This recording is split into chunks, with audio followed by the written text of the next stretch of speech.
నమస్తే, good morning Telangana. ఇక్కడ పాలమూరు వేదికగా ఏదైతే వంశచంద్ర రెడ్డి నిర్వహించినటువంటి భారత్ జోడో న్యాయ యాత్రకు సీక్వెల్గా ఆయన పార్లమెంటరీ నియోజకవర్గం మొత్తం కూడా కలియ తిరగడం జరిగింది. తన ముగింపు సభ వేదికగా అనేక మంది కాంగ్రెస్ పార్టీ సీనియర్ నాయకులు కావచ్చు, కాంగ్రెస్ పార్టీ మంత్రులు కూడా హాజరయ్యారు. ముఖ్యమంత్రి రేవంత్ రెడ్డి కూడా తన సొంత జిల్లా కాబట్టి అక్కడ హాజరై గతంలో ఏదైతే కేసీఆర్ 5-6 నెలల్లో ప్రభుత్వం పడిపోబోతుంది, తిరిగి మనం అధికారంలోకి వస్తామన్న రకంగా మాట్లాడడం జరిగిందో ఆ విషయానికి సంబంధించి కూడా చాలా ఘాటుగానే స్పందించారు. మా జోలికి వస్తే అంతు చూస్తా అంటూ కూడా ఆయన చాలా ఘాటుగానే స్పందించారు. మరోవైపు సీఎం రేవంత్ రెడ్డి, పీఎం ప్రధాని మోదీ ఇద్దరి కలయిక విషయంలో బీఆర్ఎస్ పార్టీ కాస్త ఎట్లా అంటే మొత్తం తెలంగాణ ఆత్మగౌరవం దెబ్బతీసిండు, ప్రధానమంత్రి నరేంద్ర మోదీని కలిస్తే తెలంగాణ ఆత్మగౌరవం దెబ్బతీసినట్ట. ఎక్కడ ఆయన పీఎం దగ్గరికి పోయి తెలంగాణ రావాల్సిన వాటాల విషయంలో, తెలంగాణ రావాల్సిన అభివృద్ధి కార్యక్రమాల విషయంలో మీ కేంద్ర ప్రభుత్వ సహాయ సహకారాలు కావాలని చెప్పి నివేదిక అందించడం, లేకపోతే వారికి ఒక రిప్రజెంటేషన్ ఇస్తే తెలంగాణ ఆత్మగౌరవం దెబ్బతీసినట్ట. పోయి వంగి దండాలు పెట్టి కడుపులో తలకాయ అయితే పెట్టలే కదా బీఆర్ఎస్ పార్టీ గత హయాంలో కేసీఆర్ లేకపోతే ఇతర కేటీఆర్ చేసినట్టుగా. వంగి దండాలు పెట్టి కాళ్ళు పట్టుకోవడాలు, లేకపోతే కడుపులో తలకాయ పెట్టే కార్యక్రమం ఎక్కడ చేయలే. ఆత్మగౌరవం దెబ్బతీసినట్టు. మరి ఆత్మగౌరవం ఏందో ఆ కథ ఏందో అర్థమైతే. మరి ఆత్మగౌరవం దెబ్బతీసినంటే బీసీలను నయవంచన గురి చేసినప్పుడు, దళితులను, నేరళ్ల బాధితులను 3rd డిగ్రీ ప్రయోగించినప్పుడు, రైతులకు బేడీలు వేసిన అప్పుడు దెబ్బతిని ఆత్మగౌరవం ఈరోజు ప్రధానిని ముఖ్యమంత్రి పోయి కలవంగానే ఆత్మగౌరవం దెబ్బతిన్నది, తెలంగాణ ఆత్మ లేదు ఆయనకి అని చెప్పి మాట్లాడుతున్నారు. ఇక్కడ హెచ్ఎండిఏ సంబంధించి ఏదైతే ఎల్ఆర్ఎస్కి సంబంధించి, సో ఇది గమ్మత్ ముచ్చట్న ఎల్ఆర్ఎస్ గురించి మీతో చెప్పే ప్రయత్నం చేస్తా. ఇక మరోవైపు ఈరోజు కాంగ్రెస్ పార్టీకి సంబంధించి పార్లమెంట్ ఎన్నికల నేపథ్యంలో మొదటి జాబితా విడుదలయ్యే అవకాశం ఉంది. తెలంగాణకు సంబంధించి 8 నుంచి 10 స్థానాలకు సంబంధించి ఒక క్లారిటీ అయితే వచ్చిందట. ఈరోజు తుది నిర్ణయం తీసుకునే అవకాశం ఉంది. కేంద్ర కాంగ్రెస్ ఎలక్షన్ కమిటీ ఈరోజు భేటీ కాబోతుంది. సీఎం రేవంత్ రెడ్డి, ఆ తర్వాత సిఈసి ఏదైతే కాంగ్రెస్ ఎలక్షన్ కమిటీలో మెంబర్గా గతంలోనే ఉత్తమ్ కుమార్ రెడ్డి పేరు ప్రస్తావించడం జరిగింది. సో ఆయన కూడా ఈరోజు ఢిల్లీకి వెళ్తున్నారు. సో ఈరోజు కాంగ్రెస్ పార్టీకి సంబంధించి యావత్ దేశవ్యాప్తంగా సంబంధించినటువంటి పార్లమెంట్ అభ్యర్థుల జాబితా విడుదల కాబోతుంది. దాంట్లో తెలంగాణకు సంబంధించి 8 నుంచి 10 స్థానాలు ఉండే అవకాశం కూడా ఉన్నది. చూద్దాం మరి ఏం జరగబోతుంది, ఎవరికి అవకాశం దక్కుతుంది. ఈరోజు సాయంత్రకల్లా ఒక తుది జాబితా అంటే మొదటి జాబితా విడుదలయ్యే అవకాశం కనబడుతున్నది. దాంట్లో 8-9 మంది అభ్యర్థుల పేరు ప్రకటన ఉండే అవకాశం ఉంది. మరి ఎవరి పేరు ప్రకటన ఉండబోతుంది, ఎంత మేరకు ఆశావాహులకు వాళ్ళ యొక్క ఆశలు ఫలించబోతున్నాయి, లేకపోతే ఎటువంటి ఊహించినటువంటి ఉత్కంఠ రేపుతున్నటువంటి పేరు తెర మీదకి రాబోతున్నాయని మాత్రం చూడాల్సిన అవసరం అయితే ఉంది. ఇక ఇదే అంశాలకు సంబంధించి వివిధ వార్తాపత్రికల్లో వచ్చిన కథలను దానికి సంబంధించి విశ్లేషణ చేసే ప్రయత్నం చేద్దాం. ఇక ముందుగా ఈనాడు విషయానికి వస్తే ఒక గవర్నమెంట్ అడిగింది. ఇది ఉత్తర తెలంగాణకు రాజమార్గం, హైదరాబాద్ టు రామగుండం రాజీవ్ రహదారిపై 2232 కోట్ల వ్యయంతో భారీ ఎలివేటెడ్ కారిడార్ నిర్మాణం. గురువారం మధ్యాహ్నం 12:30 సికింద్రాబాద్లోని అల్వాల్ టీమ్స్ సమీపంలో భూమి పూజ చేయనున్న ముఖ్యమంత్రి Revanth Reddy. Okay, elevated corridor అట. సో జర ట్రాఫిక్ సమస్యలు తగ్గుతాయి అటు పోవాలనుకున్న వాళ్ళకి. ఇక హెడ్లైన్స్ విషయానికి వస్తే, ప్రభుత్వం జోలికి వస్తే అంతు చూస్తాం. మహబూబ్ నగర్ ప్రజా దీవెన సభలో వేదికగా సీఎం రేవంత్ రెడ్డి హెచ్చరిక. కాంగ్రెస్ సర్కారును పడగొట్టే దమ్ము ఎవరికీ లేదని వ్యాఖ్య. పాలమూరు బిడ్డ రాష్ట్రాన్ని పాలించకూడదా అని ప్రశ్న. ఇకపోతే కేసీఆర్, మోదీ 10 ఏళ్ళు అధికారంలో ఉన్నారు, యువకులకు కొలువులిచ్చారా? పాలమూరు రంగారెడ్డికి జాతీయ హోదా లభించిందా? కల్వకుర్తి, భీమా, నెట్టంపాడు, సంగంబండ, కోయల్ సాగర్ ప్రాజెక్టులు పూర్తయ్యాయా? పరిశ్రమలు ఏర్పాటయ్యాయా? పాలమూరు విశ్వవిద్యాలయం నిధులు వచ్చాయా? అసలు ఏం జరిగినాయని చెప్పి నా పాలమూరు ప్రజా దీవెన సభ వేదికగా రేవంత్ రెడ్డి మాట్లాడడం జరిగింది. తర్వాత నిన్న అన్నదాతలకు ఏదైతే రైతు వేదికల్లో సుమారుగా ఒక 100 రైతు వేదికల్లో టెక్నాలజీని ఉపయోగించి కంప్యూటరైజ్డ్ సిస్టమ్ ద్వారా రైతులకు దిశానిర్దేశం చేసేటువంటి కార్యక్రమంలో భాగంగా ఇక్కడ రైతు వేదికల్లో కొన్ని ప్రొజెక్టర్లు, సిస్టమ్లు, సౌండ్ సిస్టమ్లు పెట్టి వాళ్ళకి ఎడ్యుకేట్ చేసే ప్రయత్నంలో భాగంగా ఇనాగ్రేట్ చేస్తూ ముఖ్యమంత్రి రేవంత్ రెడ్డి వాళ్ళతో పాల్గొనడం జరిగింది. ఇక కరువును కలిసికట్టుగా ఎదుర్కొందామన్న ముఖ్యమంత్రి రేవంత్ రెడ్డి. ఇకపోతే అక్టోబర్లో గ్రూప్ 1 మెయిన్స్, ఆగస్టు 7-8 తేదీల్లో గ్రూప్ 2, నవంబర్ 17-18 తేదీల్లో గ్రూప్ 3 షెడ్యూల్ విడుదల చేసిన టీఎస్పీఎస్సీ. ఇక ప్రణీత్ రావు వెనుక ఉన్న పెద్దలెవరో, డేటా ధ్వంసం వెనుక మర్మమేమిటో, అనధికారిక చర్యలకు పాల్పడ్డారా? పోలీస్ రాజకీయ వర్గాల్లో చర్చనీయాంశంగా మారిన అంశం. ప్రణీత్ రావు అంటే ఆయన ఎస్ఐటి స్పెషల్ స్టేట్ ఇంటెలిజెన్స్ సంబంధించినటువంటి ఆయన ఆ బ్యూరోలో డిఎస్పీగా పనిచేసిండు. ఈ ప్రణీత్ రావు అంటే ఆయనకి ఇంకొక రావు, ఎవరు ఆయన సంతోష్ రావు, ఎవరు రాజ్యసభ సభ్యుడు, అట్లనే గుర్తురాదు కానీ మీకు, కేసీఆర్కి మందుగోళ్ళు ఇచ్చిన ఆయన, లేకపోతే ఆయన వెంట ఎప్పుడు కనబడ్డ ఆయన కుమ్మక్క అయిపోయి ఆయన ఇద్దరు కలిసి కలయిక వల్ల ప్రణీత్ రావు అంటే ఆయన ఈ యొక్క ప్రతిపక్షాలకు సంబంధించిన 5,000 మంది ఫోన్ ట్యాపింగ్ చేసి వాళ్ళ వ్యక్తిగత సమాచారాన్ని గోప్యంగా వాళ్ళు మాట్లాడే ఫోన్ రికార్డులన్నీ కూడా తీసుకొని కొన్ని 42 హార్డ్ డిస్కులు 42 హార్డ్ డిస్కులు, సో వాటిని స్టోర్ చేసిరట. ఆఖరికి వస్తే ఈ సమాచారం ఏడ బయట పొక్కుతుంది అని చెప్పి వాటిని ధ్వంసం చేసిరట. ఆఖరికి వస్తే డిఎస్పీ సస్పెండ్ అయ్యిండు. ప్రస్తుతం విచారణ దిశగా అడుగులు వేస్తుంది రాష్ట్ర ప్రభుత్వం. ఇకపోతే అమెరికా అధ్యక్ష రేసులో మళ్ళీ ఆ ఇద్దరే, తర్వాత ఆ చేతులు మళ్ళీ బొమ్మలు వేయొచ్చు అంటూ రైలు ప్రమాద బాధిత పెయింటర్కు మహిళా చేతులు అమర్చిన వైద్యులు. ఇక తెలంగాణ ఆత్మగౌరవంపై రేవంత్ రెడ్డి దాడి, ఎక్స్ వేదికగా కేటీఆర్ విమర్శ. ఆత్మగౌరవం ప్రధాని కలిస్తే ఆత్మగౌరవం దెబ్బతిన్నది వీళ్ళకు. ఇకపోతే మృత్యు ప్రయాణం, పెళ్లైన వారంలోపే నవదంపతుల దుర్మరణం, వరుడు తల్లిదండ్రులు డ్రైవరు మృత్యువాత. దైవ దర్శనానికి వెళ్ళొస్తుండగా ఆగి ఉన్న లారీని కారు ఢీకొనడంతో ఘటన. ఇక నేడు కాంగ్రెస్ కేంద్ర ఎన్నికల కమిటీ సమావేశం, ఢిల్లీకి వెళ్లనున్న సీఎం రేవంత్ రెడ్డి, మంత్రి ఉత్తమ్. తొలి జాబితాలో రాష్ట్రం నుంచి 8 నుంచి 10 పేర్లు ప్రకటించే అవకాశం. ఇక అడిగిన సమాచారం ఉందా లేదా స్పష్టంగా చెప్పండి, వివరాలు ఏవైనా అధికారికంగా సంతకాలు చేసి ఇవ్వండి. ఇంజనీర్లకు స్పష్టం చేసిన ఎన్డీఎస్ఏ నిపుణుల కమిటీ చైర్మన్ అయ్యర్. తర్వాత నేడు రేపు మేడిగడ్డ అన్నారం సుందిల బ్యారేజ్ల పరిశీలన. ఇక ఎన్డీఎస్ఏ డ్యామ్ సేఫ్టీ అథారిటీ అధికారులు తెలంగాణ రాష్ట్రానికి వచ్చేసిగా ఇంజనీర్లతోని ప్రత్యేకంగా భేటీ అయ్యి మీ దగ్గర ఉన్న సమాచారం డెఫినెట్గా మీరు అందరికీ అధికారిక సమాచారం, అంటే సంతకాలు చేసి సమాచారం నేనే ఇచ్చినట్టుగా అధికారిక సమాచారం ఇవ్వాలి, ఉందో లేదో చెప్పండి తేల్చండి అంటూ కూడా నిన్న వాళ్ళతో భేటీ చేయడం జరిగింది. ముఖ్యమంత్రి సంబంధిత శాఖ మంత్రి ఉత్తమ్ కుమార్ రెడ్డి కూడా వాళ్ళు ఈ రకంగా ఆదేశించడం జరిగింది. సమాచారం ఉంటే ఉందని చెప్పండి, లేదంటే లేదని చెప్పండి, ఎలాగైనా కూడా క్షేత్రస్థాయికి వెళ్ళి విచారణ చేపడతాం. ఒకవేళ సమాచారం కనుక మీరు ఇస్తే దాన్ని అధికారికంగా ఇవ్వండి, అంటే మీరు సంతకాలు చేసి ఇవ్వాలన్నట్టుగా డ్యామ్ సేఫ్టీ అథారిటీ అధికారులు కావచ్చు, ఇరిగేషన్ శాఖ మంత్రి ఉత్తమ్ కుమార్ రెడ్డి వాళ్ళు ఆదేశించడం జరిగింది. ఇక ఏటా 4.5 లక్షల గృహాల నిర్మాణం, తర్వాత అక్రమాలే టానిక్, విదేశీ మద్యం విక్రయాల అడ్డగోలుగా నిబంధనల ఉల్లంఘన, వ్యాట్ అడగకుండానే నిల్వలు ఇచ్చిన బేవరేజెస్ కార్పొరేషన్, మద్యం జీఎస్టీ పరిధిలో లేకున్నా ఆ పేరుతో పన్ను వసూలు. ఇక ఆంధ్రజ్యోతి విషయానికి వస్తే దీంట్లో కూడా యాడ్ ఉన్నది. ఇంకా రష్యా ఉక్రెయిన్ యుద్ధంలో హైదరాబాదీ మృతి, రష్యా సైన్యంలో సహాయకుడిగా చేరిన అఫ్సాన్ మృత్యువాత. ఇక మా ప్రభుత్వాన్ని టచ్ చేస్తే మానవ బాంబులే, అగ్ని కనికలైతారు, ఎవడూ మిగిలడు, ఆశామాషిగా వచ్చిన గారు. ఇక్కడ పాలమూరు బిడ్డ ముఖ్యమంత్రి అయితే జీర్ణించుకోలేకపోతున్నారు, రకరకాలుగా హింసించి మాట్లాడుతున్నారు, పిచ్చి పిచ్చి కారు కూతలు కూస్తున్నారు. ఒకవేళ మా ప్రభుత్వాన్ని టచ్ చేస్తే మా కార్యకర్తలు కానీ పాలమూరు బిడ్డల మందం కూడా మానవ బాంబులు అవుతామని చెప్పి రేవంత్ రెడ్డి హెచ్చరిస్తున్నాడు బీఆర్ఎస్ పార్టీని కానీ ఎవరైతే ప్రభుత్వాన్ని కూల్చేసినటువంటి కుట్ర చేస్తున్నటువంటి వ్యక్తులను కూడా. ఇక రేవంత్ను చరిత్ర క్షమించదు, తెలంగాణ ప్రజల ఆత్మగౌరవాన్ని మోదీ కాళ్ళ దగ్గర తాకట్టు పెట్టారు. తెలంగాణ సోయిలేని వ్యక్తి రాష్ట్రాన్ని పాలించడం దౌర్భాగ్యం అంటూ కేటీఆర్. అరే ప్రధాని నరేంద్ర మోదీని కలిస్తే ఆత్మగౌరవం దెబ్బతిందట వీళ్ళకు. వీళ్ళ లెక్క కాళ్ళు బండి దండాలు పెట్టి కడప తలకాయ పెట్టి కాళ్ళు మొక్కుతేనేమో అప్పుడు దెబ్బతినలే, ఇప్పుడు దెబ్బతిన్నదట. ఇక రేవంత్ పాలనలో ఏముంది, బీజేపీకి ప్రేమ లేఖలు తప్ప ఏం చేశారు, ఏం చూసి కాంగ్రెస్కి ఓటు వేయాలి, మోదీ ఆశీర్వాదం కోసమే రేవంత్ తాపత్రయం, మళ్ళీ మోదీయే ప్రధాని అని చెప్పకనే చెప్పారు. తెలంగాణ ప్రజలను రాహుల్ను మోసం చేశారు. ప్రతిపక్ష నేత సరైన సమయంలో జవాబిస్తారు. మా ఎంపీలను బీజేపీ లాగేసుకుంటోంది. ప్రజాపాలనలో జర్నలిస్టులకు స్వేచ్ఛ చేయదని Harish Rao.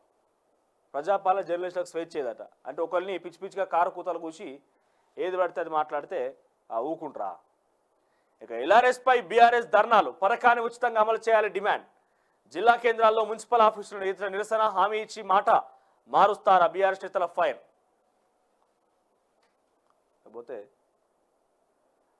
Group 1 mains October 21 నుంచి, గ్రూప్ 1 ప్రిలిమినరీ జూన్ 9న, గ్రూప్ 2 ఆగస్టు 7-8 తేదీల్లో, గ్రూప్ 3 నవంబర్ 17-18 షెడ్యూల్ ప్రకటించిన టీఎస్పీఎస్సీ. ఇక పొడుపు బీజేపీ పిలుపుపై నేడు ఢిల్లీకి చంద్రబాబు. 1-2 రోజుల్లోనే ఏపీలో సీట్ల సర్దుబాటు ఖరారు. పవన్ కు హస్తిన పిలుపు. బీజేపీ గెలవగలిగే సీట్లే ఇవ్వాలని బాబుకు టీడీపీ నేతల సూచన. ఇక తాగునీటికి కష్టమే, హైదరాబాద్ వాసులకు మే నెలలో కటకట తప్పదా? ఇలంపల్లి నుంచి 10 టీఎంసీలు వినియోగించండి, తాగునీటి ట్యాంకర్లను అందుబాటులోకి ఉంచండి, అధికారులకు మంత్రి పొన్నం ప్రభాకర్ ఆదేశాలు. అయితే ఇలంపల్లిలో ప్రస్తుతం ఉన్నవి 10 టీఎంసీలు. 4 టీఎంసీల కన్నా ఎక్కువ ఉంటేనే లిఫ్టింగ్ కు ఛాన్స్. అయితే కడెం ప్రాజెక్టు నుంచి 1 టీఎంసీ తరలించే వీలు, అంటే ఎల్లంపల్లి నుంచి తరలించే కలిగేది 7 టీఎంసీలే. ఇక ఇవి 2 నెలల అవసరాలకి సరిపోతాయట. మొత్తం మీద హైదరాబాద్ ప్రజలకు కూడా నీళ్ల కటకట ఎదురయ్యే అవకాశం ఉన్నది. పాపం కాంగ్రెస్ పార్టీ దురదృష్టం ఏంటంటే వాళ్ళు గతంలో ఉన్నప్పుడు ఇటువంటి కరువులు వచ్చినాయి, వర్షాలు పడలేదు, ఆగమాగం అయిపోయినా ఉన్న కాస్త నీళ్లు కాస్త ఆంధ్ర వాళ్ళు దోపిడీ చేసుకొని పోయినట్టుగా ఆరోపణలు చేసి ఆంధ్ర వాళ్ళు దోచుకపోయారు. నిజంగా మన నీళ్ళ మన వాటా మొత్తం కూడా ఈ బ్యారేజీలు గిన్ని కథలు గీయాన్ని ఎక్కడి మొత్తం ఉన్నదంతా వాళ్ళు దోచుకపోయారు. కొంత వర్షాభావంతో వస్తేనేమో వచ్చినట్టుగా, లేదా బోర్లలో ఉన్నాయనంటే బోర్లలో కూడా కొంత ఉచిత కరెంట్ రైతులకు అందించినప్పటికీ కొంత కోతలు అయితే ఉన్నమాట వాస్తవం. సో కోతల కారణం కూడా రైతులు అంత స్వేచ్ఛగా 2 పంటలు తీయలేకపోయారు. కానీ ఇప్పుడిప్పుడే కొంత 2 పంటలు తీయగలుగుతున్నారు. కరెంట్ ఫెసిలిటీ డెఫినెట్గా అనుకున్న స్థాయిలో, అంటే 24 గంటలు వచ్చినట్టుగా వాళ్ళు చెప్పారు కానీ 24 గంటలు రాకపోయినా అనుకున్న స్థాయిలో అయితే వచ్చినది. జరా ఆ 9 గంటలు 6 గంటల్లో కోతలు లేకుండా అయితే వచ్చింది. అంటే ఏమంటారు ఒకటేసారిగా మోటార్లు రిపేర్ అవ్వడం అని కాకుండా, ఎందుకంటే మన రాష్ట్రం అని ప్రత్యేకంగా ఏర్పడ్డది కాబట్టి డెఫినెట్గా కొంత వెసులుబాటు అయితే కల్పించబడింది. సో ఇప్పుడు ఏమైంది, మళ్ళా కాంగ్రెస్ మళ్ళీ వచ్చింది కావచ్చు. పాపం ప్రకృతి వాళ్ళకు మళ్ళీ ఒక శనిలాగా దాపరించినట్టుగా ప్రకృతి మళ్ళీ విలేతా ఉండడం చేస్తూ బీఆర్ఎస్ పార్టీ హయాంలో వర్షాలు పడలే. ఇక ఏ పార్టీ ప్రభుత్వం ఉంటే గీలుంటా పడాలి గాలుంటా పడొద్దని వర్షానికి ఏం తెలియదు కానీ కొంత వాళ్ళకు దురదృష్టం అని చెప్పాలి. ఇక్కడ వర్షాకాల ప్రభావం తగ్గిన కారణంగా కృష్ణా జిల్లాలో మొత్తం కూడా ప్రవాహం తగ్గిపోయింది. నాగార్జున సాగర్లో మన వాటాలకు సంబంధించి కేఆర్ఎం రకరకాల ఇష్యూలు నడుస్తూనే ఉన్నాయి. సరే అది నిజం అయ్యి లేకపోతే అది సమస్య పరిష్కరించబడ్డా కూడా అలా నీళ్ళు లేవు. గోదావరిలో కాళేశ్వరం ప్రాజెక్టు మొత్తం కూడా ఈ రకంగా అడగంటకపోయినట్టు చెప్పాలి. ఇకపోతే ఇక ఎల్లంపల్లిలో 10 టీఎంసీ నీళ్ళు అంటే ఆ టీఎంసీ నీళ్ళు హైదరాబాద్ తీసుకొచ్చి తాగునీటి కోసం వాడాలని ప్రయత్నం చేస్తున్నారట. ఏదేమైనా కొంత ఇబ్బంది అనేది మాత్రం సుస్పష్టంగా కనబడుతున్నది. చాలా తీవ్రమైన ఇబ్బంది. ఒక గతంలో మనకు మహమ్మారి దాకినట్టుగా గసంటే ఒక మహమ్మారి కరువు అనేది దాకింది. ఇప్పుడు అది పంటల సాగు కోసం కావచ్చు, తాగునీటి కోసం కావచ్చు. ఇక జోరుగా ధరణి స్పెషల్ డ్రైవ్, పెండింగ్ దరఖాస్తులపై లోతుగా రికార్డుల పరిశీలన, అన్ని బాగుంటేనే ధరణి దరఖాస్తులకు అనుమతులు. భూమి అమ్మినా మ్యుటేషన్ కాని చోట ఇద్దరికీ పిలుపు, ఉన్న సిబ్బంది 100లో, దరఖాస్తుల పెద్ద సంఖ్యలో, గడువులోపు పరిష్కారం కష్టమేనంటున్న అధికారులు.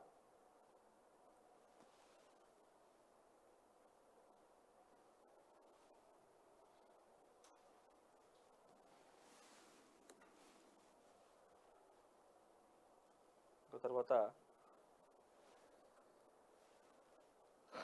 ఇక సీడ్ కార్పొరేషన్ లో చిత్రాలెన్నో, గ్రోత్ ఫామ్ పేరుతో కోటి స్వాహ.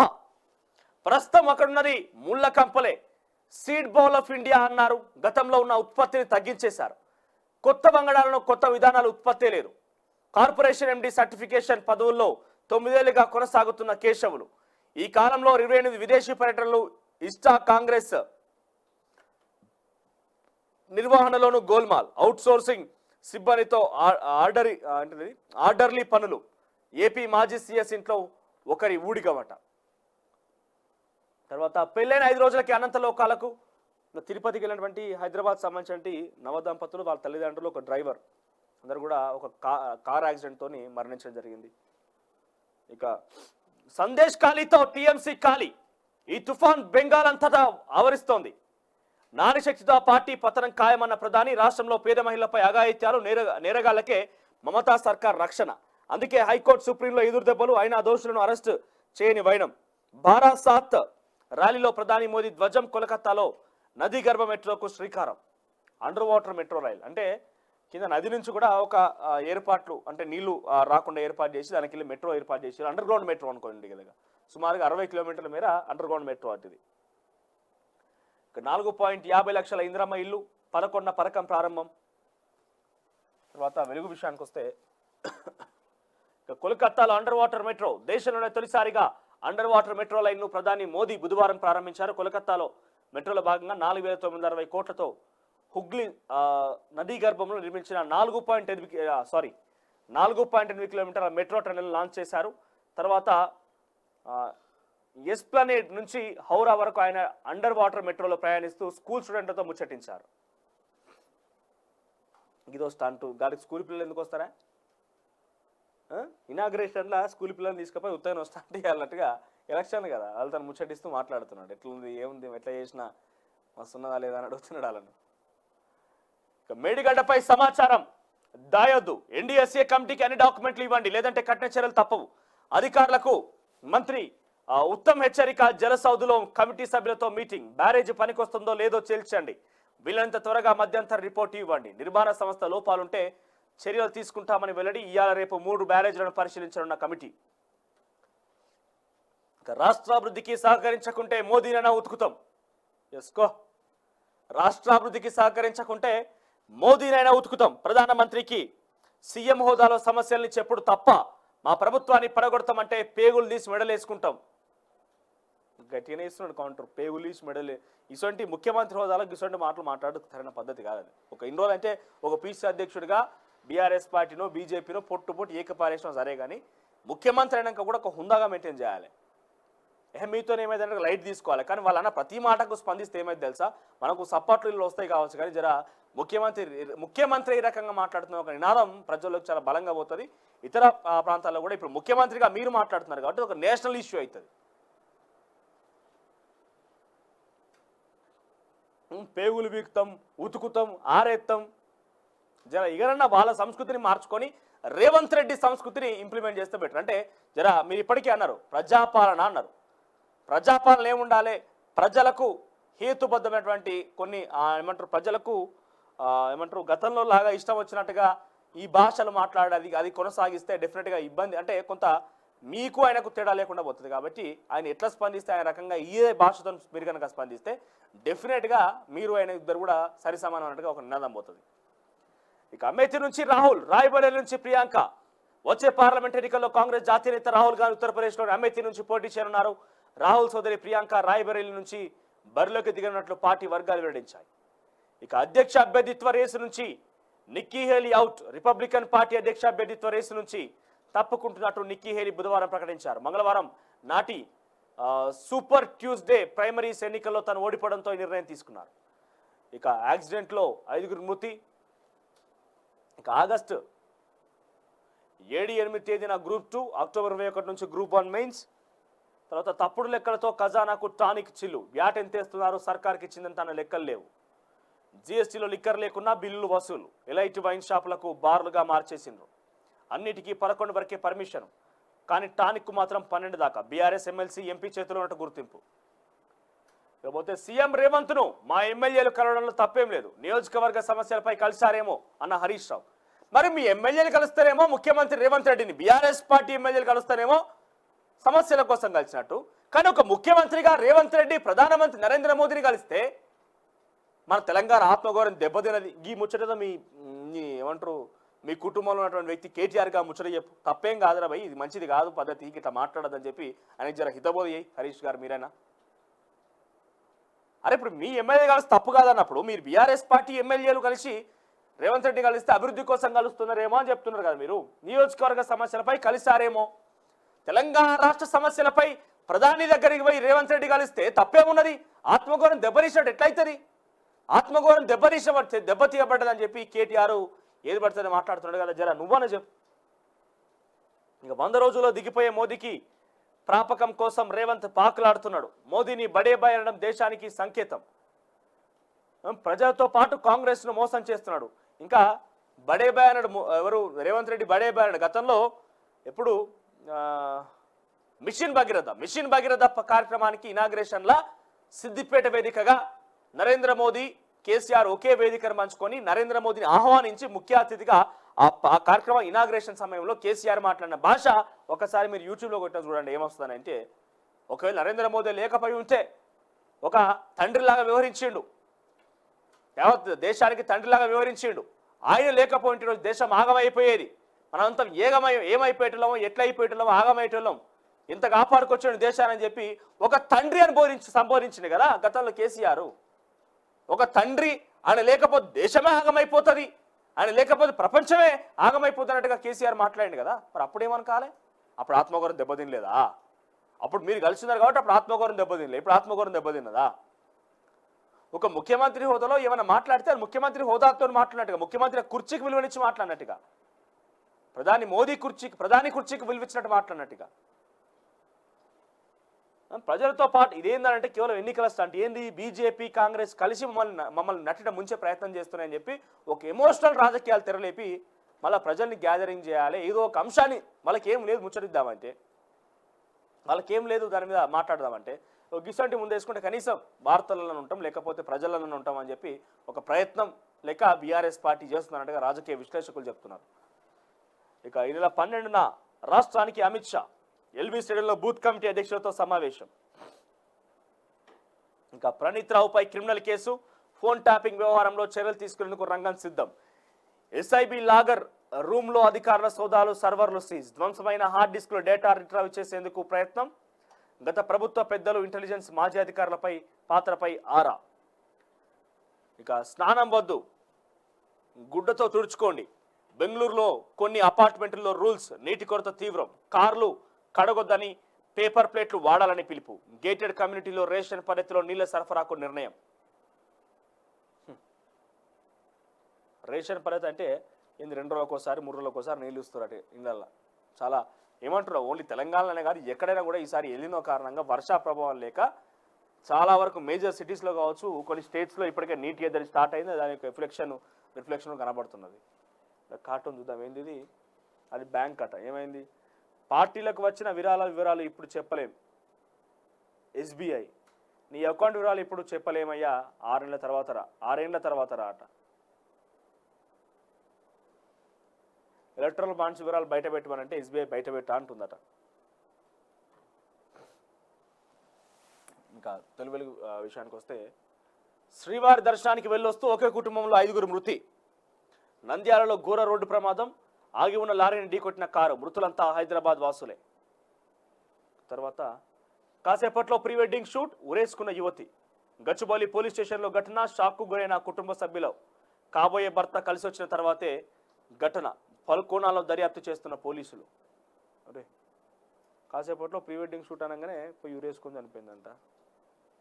తర్వాత టానిక్ స్కామ్, తెర వెనుక బడా నేతలు, అధికారులు. తనిఖీల్లో సంచలన విషయాలు. ఒక్క లైసెన్స్తో 11 షాపులు. 6 ఏళ్లుగా 100 కోట్ల రూపాయల పనుల ఎగవేత. 2016లో ప్రత్యేక జీవోతో అనుమతులు. నిబంధనలకు లోబడే చేస్తున్నామంటున్నారు యాజమాన్యం. ఇకపోతే ఎల్ఆర్ఎస్ పై బీఆర్ఎస్ ఫైట్. ఉచితంగా అమలు చేయాల్సిందే. రాష్ట్ర వ్యాప్తంగా నిరసన కార్యక్రమాలు. ఇన్ డీటెయిల్ గా మాట్లాడినప్పుడు అసలు ఎల్ఆర్ఎస్ ఎందుకు బీఆర్ఎస్ పార్టీ విభేదిస్తుంది, ఎందుకు దాని గురించి ధర్నాలు చేపడుతుంది? ఒకటేమో వాళ్ళు ఫీజు కోసం అంటున్నారు, ఫీజుగా అసలు వచ్చేది వెనుక పెద్ద కథ ఉన్నది. రాష్ట్రానికి సహకరించకుంటే మోడీకి చాకిరేవు పెడతా. 10 ఏళ్ళు అధికారంలో మాదే, మమ్మల్ని టచ్ చేస్తే ఎవరిని వదలం. ఎవడైనా తోక జాడిస్తే కటింగే. పాలమూరు బిడ్డ సీఎం కుర్చీలో కూర్చోవద్దా? పగలైనా రాత్రైనా ఫుల్ జోస్తో పనిచేస్తా. 14 ఎంపీ సీటు గెలిచి రాహుల్ను ప్రధాని చేద్దాం. బీఆర్ఎస్ బీజేపీలపై సీఎం రేవంత్ ఫైర్. ఎమ్మెల్సీ అభ్యర్థిగా జీవన్ రెడ్డి పేరు ప్రకటన.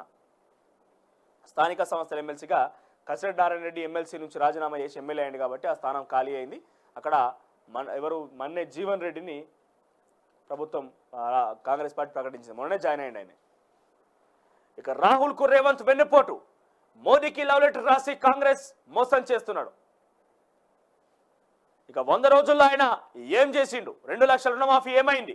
4000 పెన్షన్ ఎక్కడ? కాంగ్రెస్ కు ఎందుకు ఓటేయాలి? సీఎం రేవంత్ పై హరీష్ రావు ఆగ్రహం. ఇక ఎన్నికల తర్వాత బీజేపీలోకి హరీష్ రావు. బీఆర్ఎస్ లో త్వరలో చీలికలు ఖాయం. ఆ పార్టీకి వచ్చేది గుండు 0. పార్లమెంట్ ఎన్నికల్లో ఓటమి ఖాయం. యాదాద్రి పునర్నిర్మాణంలోనూ అవినీతి. ఎవరిని వదలం, విచారణ జరిపిస్తాం. 11 ఇంద్రమ్మ ఇండ్ల పథకం ప్రారంభం. బీఆర్ఎస్ పై మంత్రి కోమటిరెడ్డి ఫైర్. ఇక ఏ మౌనన్నా కాదనుకున్నా కూడా 100 రోజుల తర్వాత డెఫినెట్గా కాంగ్రెస్ పార్టీ కొంత ఇబ్బంది అవుతుంటుంది. డెఫినెట్గా అది పలు పక్షాల నుంచి, ప్రతిపక్షాల నుంచి కావచ్చు, లేకుంటే అనేక ప్రజా సంఘాల నుంచి కావచ్చు, రకరకాల. ఎందుకంటే మీరు 100 రోజుల్లో కరాఖండిగా చేపడతామని ప్రమాణ స్వీకార కార్యక్రమాలు చెప్పారు, ఎలక్షన్ మేనిఫెస్టోగా రూపొందించేసారు, రకరకాలుగా చెప్పారు. కాబట్టి 100 రోజుల్లో 6 గ్యారెంటీలను అమలు చేయకపోతే డెఫినెట్గా కొంత ఏమంటారు ఒక ప్రమాదం కాంగ్రెస్ పార్టీకి పొంచి ఉందని చెప్పాలి. కేసీఆర్ ఉత్తగానే సైలెంట్ కూర్చుంటే అంత చిన్న మనిషి ఏం కాదు ఆయన ప్రజెంట్ అనారోగ్యం కారణంగానో లేకపోతే ఇంకేదో పాప ఆయన బయటకు వచ్చే ముఖం లేకనో ముఖం జాలకనో కూర్చొని సైలెంట్గా ఉన్నాడంటే ఏదో ప్లాన్ వేస్తున్నట్టే ఏదో ఒకటి చేయబోతారు, ఏదో ఒక టాక్టిక్స్ ప్లే చేసి జర ప్రజల్ని రెచ్చగొట్టే ప్రయత్నం అనేది జరుగుతుంది. సో అది ముందుగానే కాంగ్రెస్ పార్టీ గుర్తెరిగి దానికి సంబంధించి ఆ ప్రభుత్వంలో ఏం జరుగుతుంది, ఏ రకంగా ఇబ్బంది కాబోతున్నాం, లేకుంటే ప్రజలకు ఏ రకంగా మనం ఇచ్చిన హామీలు నెరవేర్చాలని ఒక బాధ్యతాయుతంగా ఆ హామీలు నెరవేరిస్తే డెఫినెట్గా కొంత ఇబ్బంది నుంచి బయటపడే అవకాశం ఉంటుంది. లేదంటే 100 రోజులు దాటింది 101 రోజు నుంచే అటాకింగ్ స్టార్ట్ అవుతుంది. ఇక చివరిగా నమస్తే తెలంగాణ విషయానికి వస్తే, కరువు ఉంది, నీళ్లు అడగొద్దు, నీళ్ల కోసం రైతులు డిమాండ్ చేస్తున్నారు, రిజర్వాయర్లన్నీ అడగంటుతున్నాయి, అన్ని ప్రాంతాల్లో సమస్య తీవ్రంగా ఉన్నది, కష్టం వస్తే మాత్రం అండగా ఉంటాం, రైతు నేస్తం ప్రారంభం సందర్భంగా సీఎం రేవంత్. రాష్ట్రంలో కరువు ఉన్నది, రిజర్వాయర్లన్నీ అడగంటున్నాయి, నీళ్ల కోసం కరీంనగర్, ఖమ్మం, నల్గొండ, మహబూబ్నగర్ రైతులు నాయకులు డిమాండ్ చేస్తున్నారు. పరిస్థితి అర్థం చేసుకొని సాగునీళ్ళు అడగొద్దు, అందరం కలిసికట్టుగా కరువును ఎదుర్కొందాం. ఇక బోళ్లు కడగొద్దు, స్నానం చేయొద్దు. ఎక్కడ బెంగళూరు నీటి వినియోగంపై కాంగ్రెస్ సర్కారు సూచన, స్నానం చేయొద్దట్టుగా, నీళ్ళు లేవు. ఇక ఏంది ఇది, ఎల్ఆర్ఎస్ పై ప్రభుత్వ మోసాన్ని నిరసిస్తూ దేవరకొండ బస్టాండ్ ఆవరణలో బుధవారం బీఆర్ఎస్ ఆధ్వర్యంలో నిర్వహించిన ధర్నాలో మాట్లాడుతున్న రైతు సింగం పర్వతాలు. ఏమంటాడు, శాతగానోడివి ఎందుకు వచ్చినావు, మోసం చేసి ఓట్లు వేయించుకున్నాడు, ఇప్పుడు రైతు గొంతు మీద కత్తి పెడతారా, ఒడ్డున ఉన్నప్పుడు మీ పుణ్యం అన్నాడు, ఒడ్డెక్కినాక నేనే పటేల్ అంటున్నాడు. కాంగ్రెస్ వాళ్ళు వచ్చినాక అన్ని మోసాలే, రైతు బంధు ఇస్తామని ఎందుకు ఇయ్యలే, ఇస్తామన్న తులం బంగారం ఏమాయ, నువ్వు చేయకుండా కేసీఆర్వి అంటావా, నువ్వు చేయకుండా కేసీఆర్ని అంటావా. బీఆర్ఎస్ ధర్నాలో నిప్పులు జరిగిన రైతు, ఆసక్తిగా విన్న ప్రజలు దద్దరిన ధర్నా. చెప్పిన వియ్యకుంటే కేసీఆర్ మోసం చేసిండు, బ్రిడ్జి కూలిపోయింది, భూములు ఆక్రమించుకుంటుండ్రని పుకార్లు చేస్తుండ్రు. ఇవాళ మోసాలు ఎందుకు వయ్యా, నీ చేతగాని దానికి ఎవరు నమ్మరట.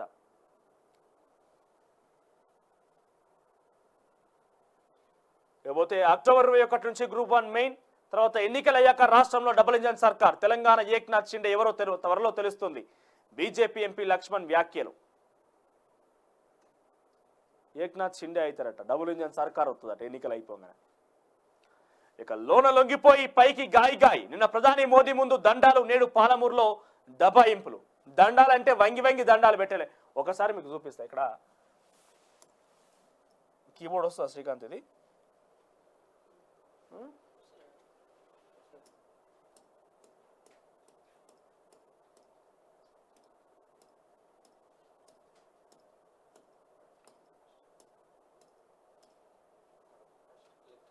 లేదు, ఇక్కడ టచ్ చేసినాకనే వస్తుంది అది.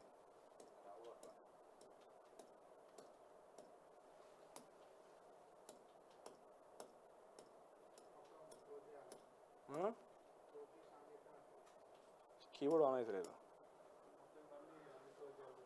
ఒకసారి వాట్సాప్లో లింక్ లేకుతుంది. కేసీఆర్ మోడీ ఇమీడియట్స్ అని కొట్టు, ఎట్లా వంగి దండాలు పెట్టిరని తెలిసిపోతుంది. ఇక్కడ నిన్న ప్రధాని మోదీ ముందు దండాలు పెట్టిరట.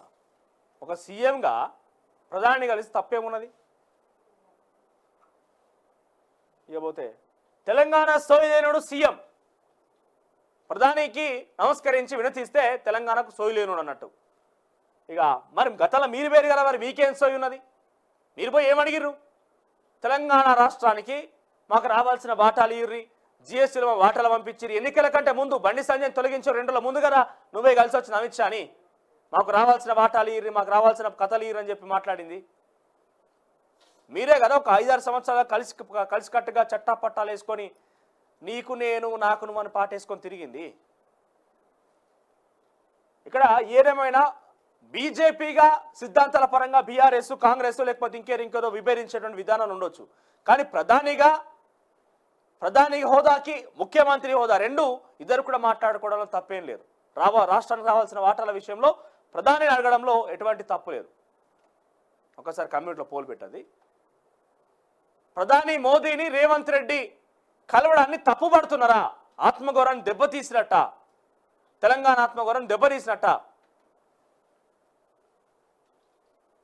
ఇంకో తర్వాత ఎల్ఆర్ఎస్ పై జనాగ్రహం, ప్రభుత్వంపై నిరసన వెల్లువ, ధర్నాలు, రాస్తా రోకోలు, ప్లకార్డుల ప్రదర్శన.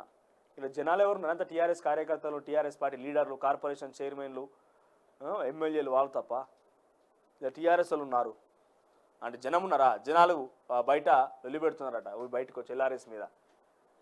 బీఆర్ఎస్ టికెట్ నాకే, లోక్సభ టికెట్ కోసం పెరుగుతున్న ఒత్తిడి, ఇప్పటికే 5 స్థానాలకు అభ్యర్థుల ప్రకటన, మరో 12 స్థానాల కోసం ఆశాబాహుల క్యూ. కాంగ్రెస్ బీజేపీ ప్రజల్లో అసహనం వల్లే, కాంగ్రెస్ బీజేపీ మీద ప్రజలకు అసహనం వచ్చింది, ఇక మా పార్టీ గెలుతుందని చెప్పి అందరూ మాకు టికెట్లు ఇవ్వమని చెప్పి, అంటే మాకు ఇవ్వమని చెప్పి మాకు ఇబ్బంది పెడుతున్నారని ఏమని అంటున్నారు. ఇంతకు మించి సెల్ఫ్ డబ్బా ఏమైనా ఉంటుందా? ఇంతకు మించిన సెల్ఫ్ డబ్బా ఏమైనా ఉంటుందా? కాంగ్రెస్ బీజేపీ మొత్తం కథమైనయట. ఇక బీఆర్ఎస్ పార్టీకి వెళ్తుందని చెప్పి చాలామంది వచ్చి టికెట్ నాకని పోటీ పడుతున్నారట. ఇంతకు మించిన సెల్ఫ్ డబ్బా ఉంటుందా? ఇక సొంత జాగా రేషన్ కార్డు ఉంటేనే ఇంద్రమ్మ ఇల్లు. తొలి విడతలో 4.5 లక్షల మందికి ఇల్లు. నియోజకవర్గానికి 300 మంది ఎంపిక. పరకొండ భద్రాచలంలో శ్రీకారమన్న పొంగులేటి. ఇక నిపుణుల కమిటీ సిఫార్సుల ఆధారంగా మేడిగడ్డ పునరుద్ధరణ. ఇక చూడండి, ఇక్కడ ఎల్ఆర్ఎస్ అనేది ప్రజలు అడిగింది. ఎందుకంటే ల్యాండ్ రెగ్యులేషన్ స్కీమ్ ద్వారా వాళ్ళ యొక్క ఏదైతే గతంలో లేకుంటే అవినీతి జరిగిందో, అక్రమాలు జరిగినాయో, ఇల్లీగల్గా వాళ్ళకు కట్టబెట్టిరో వాటిని రెగ్యులరైజ్ చేసే విధానంతో ఎల్ఆర్ఎస్ కట్టుకుంటే వాళ్ళ ల్యాండ్ రెగ్యులరైజ్ అయిపోతుంది. సో అటువంటి విధానం ప్రజల డిమాండ్ చేసి కొంతమంది అప్లై చేసిన వాళ్ళు ఇంకా వాళ్ళకి అప్రూవల్ రాలే. వాళ్ళ మీద ఎంక్వైరీ చేసి అప్రూవల్ ఇవ్వండి అని చెప్పి కొత్త ప్రభుత్వం వచ్చిన తర్వాత ఆదేశాలు జారీ చేస్తే ఇబ్బంది కలుగుతుంది అని చెప్పి రోడ్డెక్కి ఈ ధర్నా కార్యక్రమాన్ని, అవసరం లేని కార్యక్రమాన్ని పెద్ద ఎత్తున వార్తా ప్రచారం చేసి కాళేశ్వరం గురించి ఎంత వార్త వేసారు చూడుర్రి. ఇక ఒక మూలకి చివరిన ఒక వార్త ఏమని, కుంగుబాటుకు కారణాలు ఏమిటో తెలపండి, కాళేశ్వరంపై ప్రాథమిక నివేదిక ఇవ్వండి, నిపుణుల కమిటీకి మంత్రి ఉత్తమ్ విజ్ఞప్తి. కాళేశ్వరం గురించి ఇందులో వచ్చినటువంటి వార్త గదిగా కమ్యూనిటీలో పోలైందా అది?